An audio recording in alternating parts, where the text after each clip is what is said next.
యూదా చరిత్ర 2వ భాగము. అటు తరువాత యూదా ఐగుప్తునకు వెళ్ళినప్పుడు తన తమ్ముడైన యోసేపుతో, మాకొక చిన్న తమ్ముడు కలడు, మా తండ్రి ఇంకా బ్రతికి ఉన్నాడని రాజైన యోసేపుతో చెప్పెను.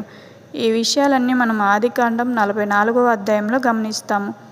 యాకోబు కుటుంబం గోషెనుకు వచ్చే ముందు యాకోబు యూదాను వీరికి ముందుగా త్రోవ చూపుటకై యూదాను ముందుగా గోషెనుకు పంపెను. ఈ విషయాలన్నీ మనం ఆదికాండం 46:28 వచనంలో చూస్తాం. తన తండ్రి అయిన యాకోబు యొక్క చివరి దినములలో యూదాను ఈలాగు దీవించెను. యూదా, నీ సహోదరులు నిన్ను స్తుతించెదరు. నీ చెయ్యి నీ శత్రువుల మెడ మీద ఉండును. నీ తండ్రి కుమారులు నీ ఎదుట సాగిలపడుదురు. యూదా కొదమ సింహము, నా కుమారుడా, నీవు పట్టిన దానిని తినివచ్చితివి. సింహము వలె గద్దించుచు ఆడసింహము వలె అతడు కాళ్ళు ముడుచుకొని పండుకొనును. అతనిని లేపువాడెవడు? షిలోహు వచ్చు వరకు యూదా యొద్ద నుండి దండము తొలగదు. అతని కాళ్ళ మధ్య నుండి రాజ్యదండము తొలగదు. ప్రజలు అతనికి విధేయులై ఉందురు.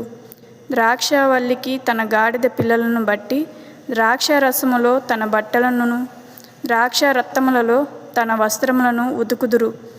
అతని కళ్ళు ద్రాక్షరసముల చేత ఎర్రగాను అతని పళ్ళు పాలచేత తెల్లగాను ఉండును అని యాకోబు యూదాను దీవించెను.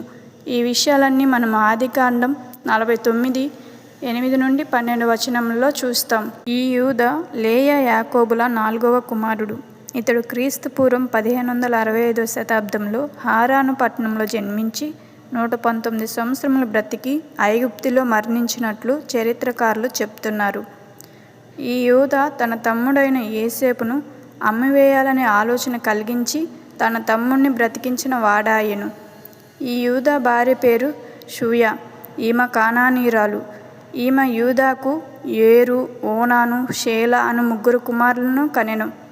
కానానులో కరువు వచ్చిన సమయంలో ఆహారం కోసం యూదా తన కుటుంబానికి బాధ్యత వహించి ఐగుప్తులో బెన్యామీనును కాపాడుటకు బదులుగా తానే దాసుడిగా ఉండటానికి సిద్ధపడినవాడు.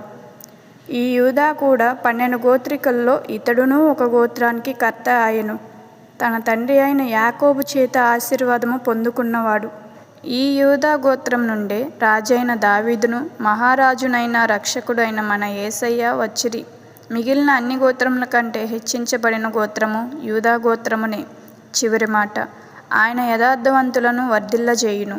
యుక్త మార్గము తప్పక నడుచుకుని వారికి ఆయన కేడముగా నున్నాడు. సామెతలు 2వ అధ్యాయము 7వ వచనం.